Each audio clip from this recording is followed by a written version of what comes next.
Psal se den 5.8. zhruba 5 hodin ráno a já dostal zprávu, že na airfieldu dopadne výsadek. Nečekal jsem ani chvíli, nasedl do svého věrného ocelového oře, který byl ZIL 130 a vyrazil na místo. Po příjezdu jsem uviděl hrozivou scenérii. Výsadek byl na svém místě, ale okolo něj byla spousta těch, kterým se kdysi říkalo přeživší. Zastavil jsem kousek od výsadku. Vylezl na korbu a začal zpracovávat jednoho po druhým. V tu chvíli mi okolo hlavy začaly prolétat kulky a já zjistil, že tam nejsem sám.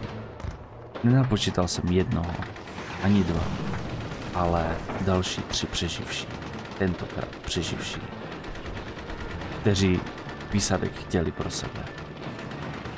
V naději, abych lépe viděl, jsem vylezl na střechu, což se ukázalo jako velká chyba. V tu chvíli si jejich kluky našli svůj cíl, já jsem omdlel a spadl ze střechy na zem. Po probuzení jsem zjistil, že stále svírám svou zbraň.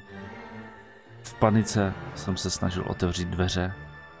Nastoupil jsem za doprovodu kopanců a škrábanců, těch, kterým se říkalo přeživší, a odjel. Ale nedaleko.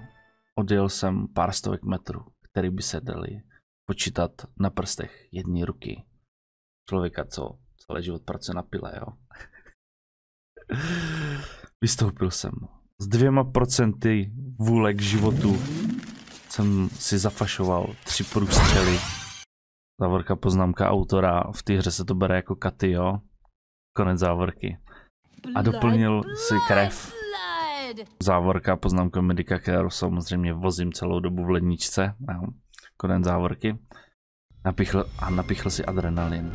Nasedl zpátky do auta a vyrazil onu stejnému místu. Po příjezdu tentokrát jsem přijel až k výsadku.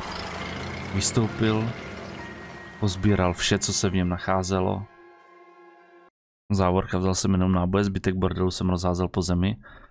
Nasedl zpět do svého věrného ocelového oře a za cinkotu kulek o svého věrného ocelového oře jsem odjel.